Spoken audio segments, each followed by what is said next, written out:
CNN's Jake Tapper recently asked former South Carolina Governor Nikki Haley to define woke, and what he got was transphobia.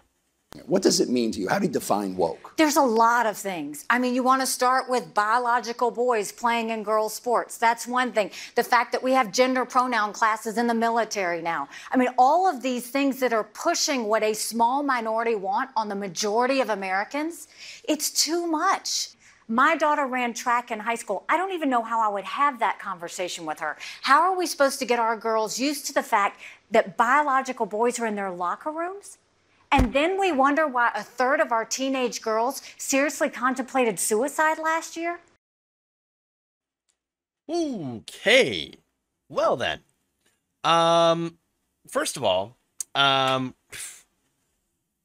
blaming trans people for youth suicide of teen girls.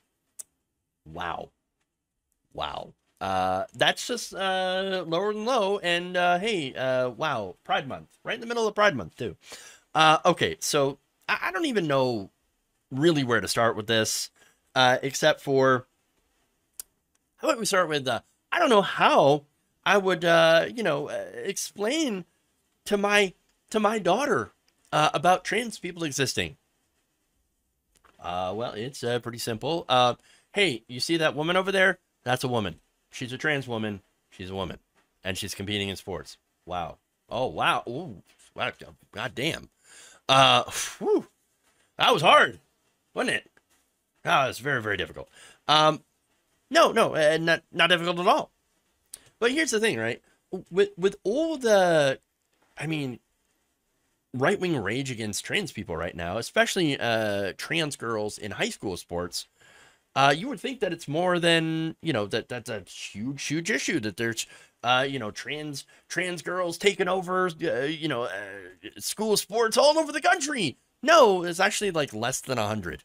I know the exact numbers are difficult to pin down, but it's estimated that there's like less than 100 trans girls in sports all across the entire United States. It is a incredibly tiny number. In some of the places where they have actually passed anti-trans sports laws, they couldn't find a single example of a trans girl competing in high school sports. Not a single one. Not a single one. Yeah. So there it is. But hey, wasn't this supposed to be about what Nikki Haley considered to be woke? Was there actually a really a real answer to that? No. No. Oh, I'll tell you what woke is. The opposite of what she just said. Okay? Woke is being aware or awake of systemic racial injustices. That's what the original meaning was. Okay? Now, funny enough, or actually horrifying, one of these injustices that, people are being awakened to or woke is actually born most often by Black trans women, who are the most at risk of being just flat out murdered due to their identity, due to who they are. They're the most victimized of all trans people. So, that's the intersection right there between gender identity and race. Two of the things, by the way, Nikki Haley, in a part that where I had to cut out, she also mentioned critical race theory, not actually taught in schools. But again, she doesn't know the real meaning. She just says anything that has to do with racism or systemic racism specifically, because we'd like to continue that.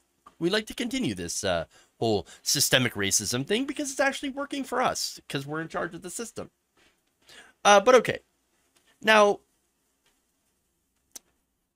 let's, I guess, quickly go to the next thing, which is the fact that she, again, tries to blame trans women for teen girls committing suicide. And again, that's not even, there's nothing to back that up whatsoever. No evidence that trans women are the cause of this. She also lied about gender pronoun classes in the military because, again, there's just That's not happening. That's not reality. There's no classes on gender pronouns. But let me tell you some of the reasons that teen girls might be having increased risks of suicide. Let's talk about bullying, online bullying specifically. Let's talk about, social media and unrealistic body expectations. Let's talk about also restrictive laws on reproductive rights. Some of the more obvious things that are causing, suicidal ideation among the youth. When you look at the fact that 41% of LGBTQ young people also, according to Trevor Project, seriously considered suicide in the past year, I mean, being LGBTQ is also probably one of the big reasons of why there's so much suicidal ideation among young people. And it doesn't help when you go out and run political campaigns and pass bills to try to erase them from existence. Yeah, of course it's going to be detrimental to their mental health. What are you, stupid? Do you not realize this? Of course you do. Of course you do. That's the whole point.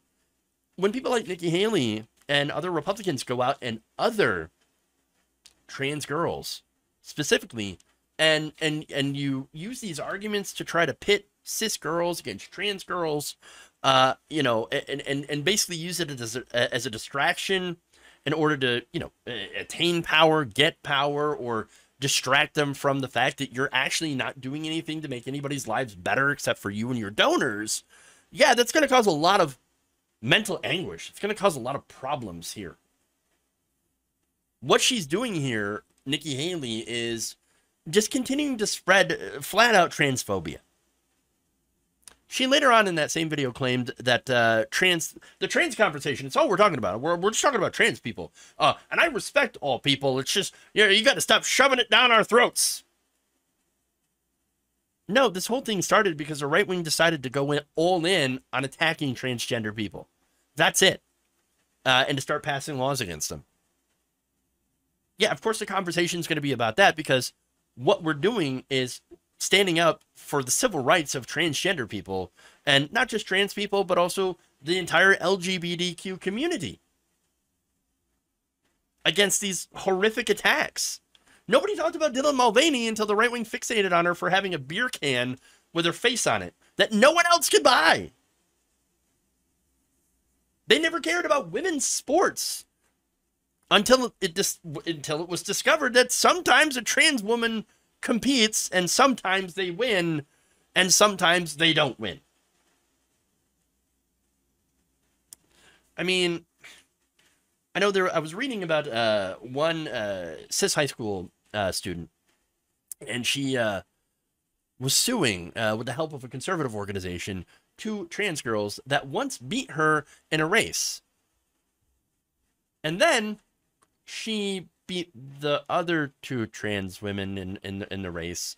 And so, wait, what's different? I thought they had an advantage in that they will win 100% of the time because of that advantage. No, it turns out that in sports, everyone has an advantage over each other. There's always going to be advantages.